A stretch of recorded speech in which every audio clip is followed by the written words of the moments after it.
ஒரு மனிதனுக்கு முகம் மட்டும் அடையாளம் இல்லை. அவனுக்கு வைக்கும் பெயர்தான் முதல் அடையாளம். சிலருக்கு அந்த பெயர் சாதாரணமாக அமையும். ஆனால் சிலருக்கு அந்த பெயர் ஒரு கனவாக, ஒரு லட்சியமாக, ஏன் ஒரு வேண்டுதலாகவே அமையும். இன்று அந்த சிறிய குடிசை வீட்டுக்குள் ஒரு பெரிய வரலாறு தொடங்கப் போகிறது. அது ஒரு பெரிய பணக்கார வீட்டு விழா இல்லை. அங்கே பட்டு வேட்டி இல்லை, தங்கத் தொட்டில் இல்லை. ஆனால் அங்கே இருந்த அமைதியில் ஒரு தெய்வீகம் இருந்தது. ஜமுனா ஒரு சாதாரண புடவையை உடுத்தியிருந்தாலும் அவள் முகத்தில் இருந்த மகிழ்ச்சி அவளை ஒரு ராணியைப் போல காட்டியது. அவள் மடியில் அந்த குழந்தை உலகமறியாமல் அமைதியாக தூங்கிக் கொண்டிருந்தது. வாசலில் சீனிவாசன் நிற்கிறான். அவன் கையில் ஒரு சிறிய காகிதம். அதில் அவன் எழுதிய பெயர் அவன் ஆனந்த கண்ணீரால் நனைந்திருந்தது. அப்போது ஊர் பெரியவர் கேட்டார், என்னப்பா சீனிவாசா, நல்ல நேரம் வந்துவிட்டது. குழந்தைக்கு என்ன பெயர் வைக்கலாம் என்று முடிவு செய்து விட்டாயா? குலதெய்வம் பெயரா, இல்லை உன் தகப்பன் பெயரா? அனைவரும் ஆவலோடு சீனிவாசனை பார்க்க அவன் மெதுவாக நடந்து ஜமுனாவின் அருகில் வருகிறான். அவன் கண்கள் குழந்தையையே பார்க்கின்றன. சீனிவாசன் தழுதழுத்த குரலில் சொன்னான், ஐயா, என் தாத்தா, என் அப்பா எல்லோரும் மிகவும் கஷ்டப்பட்டார்கள். வாழ்நாள் முழுவதும் உழைத்தார்கள். ஆனால் வறுமையிலேயே மறைந்து போனார்கள். நானும் இப்போது வரை வாழ்க்கையில் தோற்றுக்கொண்டேதான் இருக்கிறேன். ஆனால் ஒரு கணம் அமைதியாகி சீனிவாசன் குழந்தையின் மென்மையான விரல்களை தொட்டான். பிறகு தொடர்ந்தான், இவன் தோக்கக்கூடாது. இவன் பிறக்கும்போதே எங்களைச் சுற்றி இருட்டுதான் இருந்தது. ஆனால் இவன் வந்த பிறகுதான் எங்களுக்குள் ஒரு நம்பிக்கை வெளிச்சம் தெரிகிறது. இவனுடைய வாழ்க்கை எங்களைப் போல கஷ்டத்தில் இருக்கக்கூடாது. அதை கேட்ட ஜமுனா கண்கள் கலங்கியபடியே சொன்னாள், ஆமாங்க, இவன் நம் கஷ்டத்தை எல்லாம் மாற்ற வேண்டும். இவன் நடக்கும் பாதை பூக்களாக இருக்க வேண்டும் என்று நான் வேண்டிக் கொள்ளவில்லை.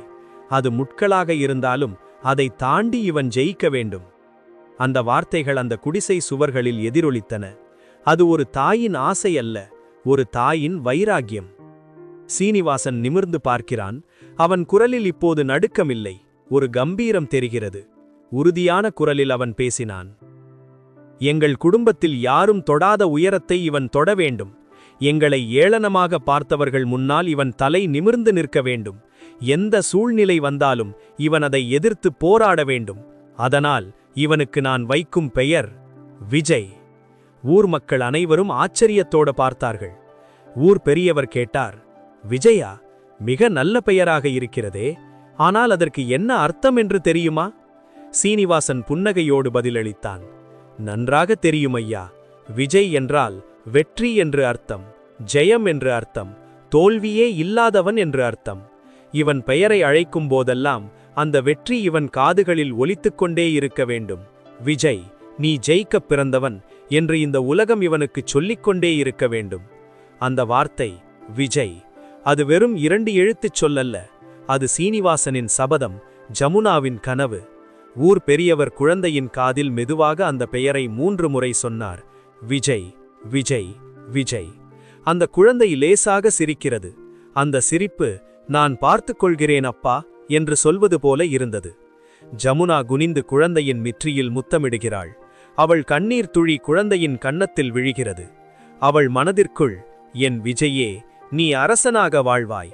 இந்த ஏழை தாயின் மடியில் வளர்ந்தாலும் நீ ஊரே போற்றுகிற உயரத்திற்குச் செல்வாய் என்று நினைத்து கொண்டாள். பெயர் சூட்டியாகிவிட்டது, விதை விதைத்தாகிவிட்டது. ஆனால் இந்த விதை மரமாகி நிழல் தர எவ்வளவு புயலைச் சந்திக்க வேண்டும்? இந்த விஜய் சீனிவாசன் நினைத்ததைப் போல ஒரு வெற்றியாளனாக மாறுவானா, அல்லது விதி இவன் வாழ்க்கையிலும் விளையாடுமா? ஜமுனாவின் கனவு அது வெறும் கனவா, இல்லை நாளை நடக்கப் போகும் நிஜமா? அடுத்த எபிசோடில் பார்க்கலாம். இந்த கதை உங்களுக்கு பிடிச்சிருந்தா லைக் பண்ணுங்க, கமெண்ட் பண்ணி உங்கள் எண்ணங்களை சொல்லுங்க. இந்த மாதிரி கதைகளுக்காக சப்ஸ்கிரைப் பண்ண மறக்காதீங்க. உங்கள் நண்பர்களுக்கும் இந்த கதையை ஷேர் பண்ணுங்க.